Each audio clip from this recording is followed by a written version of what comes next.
Hey guys, welcome back to Let's Play Legend of Zelda Twilight Princess. I've been waiting for a long time, but it's back. It's here, it's dead.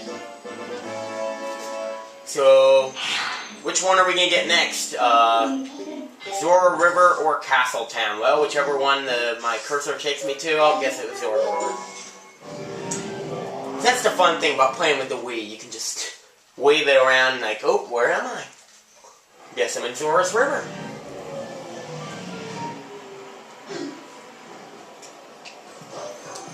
And as I told you, there was a Poe over there. Guess what? I wasn't lying. I was not lying. There is indeed a Poe on this hill in the riverbank. Thinks it's all cool standing on the hill. Now it's all dead. The thing is, it stays alive like for as long as you read the text. So technically it can live quite a while without a soul. And our final Poe we have to get before we venture back in the desert is this one. Now, here's something strange. You know that Poe I got on the West Bridge? In not the Bridge of Eldin, the West Bridge in Castle Town? The book does not list that in one of the first ones you could get. There are a total of 29 Poes, according to the book, that you can get before you... Wait a minute. Maybe I'm reading this wrong. Wait a minute.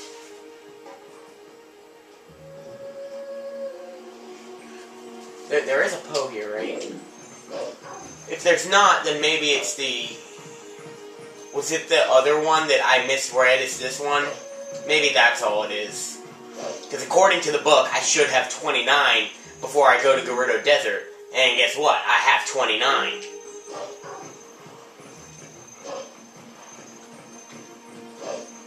I should go to Gerudo Desert now, so that I, Yeah, you know, I'll bet that's what it is.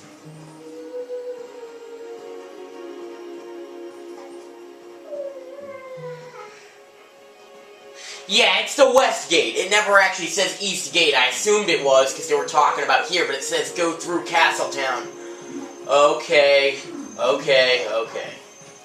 Now this makes more sense. Now, I should go in Castletown and get that reward, but I'm not gonna because I want it to be night for as long as possible so I can get these Poes into Gerudo Desert. So, okay, we're back to actually progressing with the story. See that? That was only, what, 2 videos? I couldn't have waited that long. Probably all those Poes, the treasure chests as well, probably intimidated me. Now, the one thing I'm kind of nervous about now is the bugs, the 2 bugs that are in the desert. One of them, I'm pretty sure I know where it is, but the other one I'm a little more nervous about. These are the dayflies, but since it's night, it should be a little bit easier to hunt them down, which doesn't make much sense.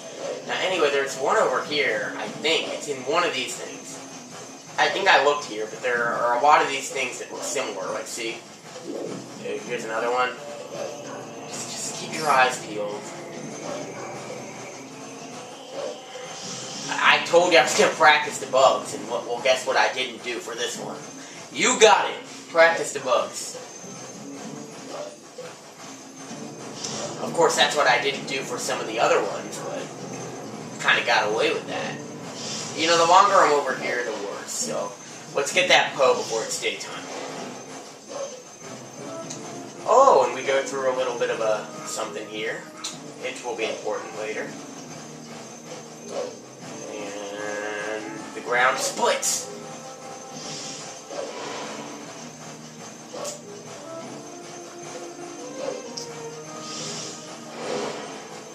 And there's that lake. You know, still don't get over that, but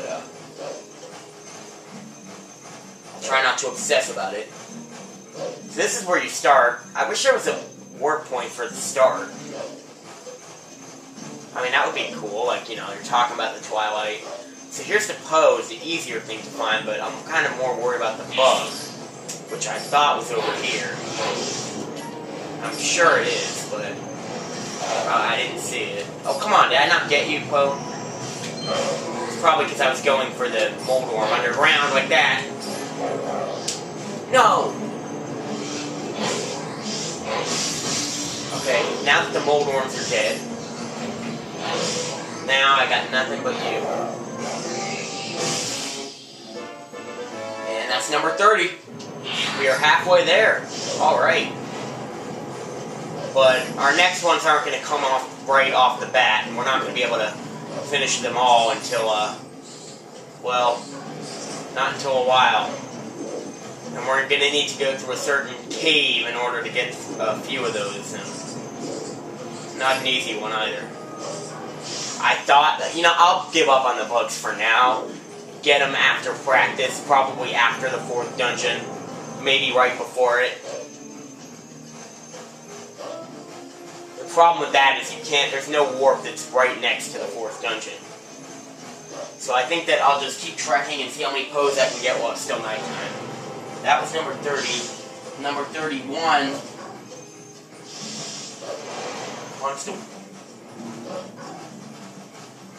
It's near the warp portal, so let's just warp. Wait, is that a bug? That is the bug. Is it? It is.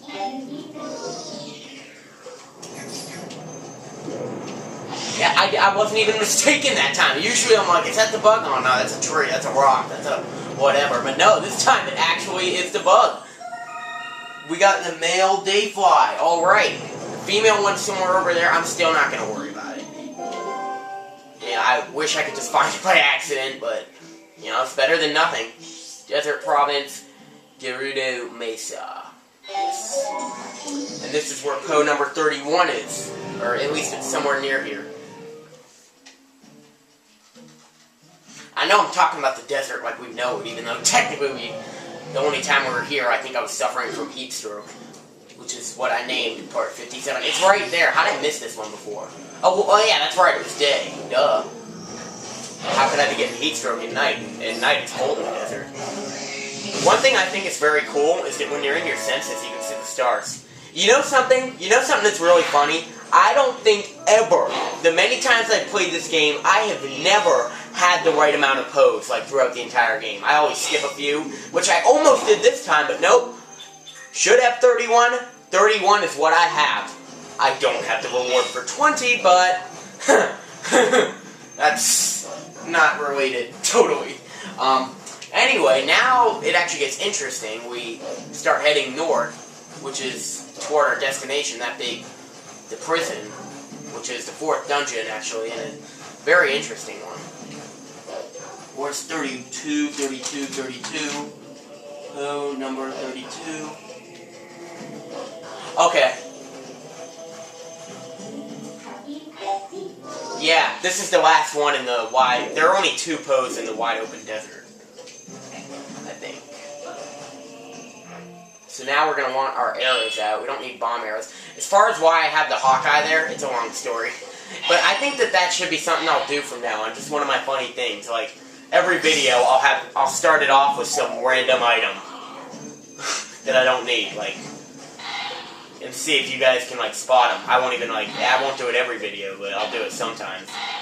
And I won't talk about it, see if you guys can say, oh, why does he have the whatever. So anyway, one of the gimmicks of this level is that you can't take your horse here, but you ride these bulls, and it's very different. Now there's a treasure chest over there that you need the bull to ride. Remember that one? But I'm not going to worry about that. I think it's very cool, but I'm not even going to worry about it. Instead, I'm just going to keep going through here. And this bull is not only very cool to ride, but it's actually necessary. Because you're going to need it to get through here. Oh no, it's almost day, and there's a Poe, like, right around the corner. So now the wide open desert area is over, and we start... Now it's a path. Oh my goodness, there's a Poe, like, right there. Or it's to the left or somewhere. No, I know where it is. It's right there, I see it. Sorry about you, Mr. Golden Wolf. I call it the Golden Wolf, because it's not really white. I think that once it's in combat with you, it doesn't disappear. Like, if it's actually in combat mode with you, if it's not just standing there, if it's actually trying to fight you, that's it. Wait, what? Never mind. I hope that would happen. Take sword. With sword in hand, return to me. Good. You can do it in front of the White Wolf. I mean, that makes sense. That's not gonna scare that. So this, if you may remember, we did this right before we went into the second Lantern Cavern. And now we get to learn this move, and it's actually kind of an underused one, but I think it's cool. I mean, again, it lasts the skills I try to teach you. I do. First, I gotta do the Helm Splitter, which I haven't actually used on any enemy yet. Aw, man. See, you know, luckily that's one good thing about Skyward Sword, is that they won't confuse it with the spin attack. Excellent. It appears you're certainly capable of coordinating boss.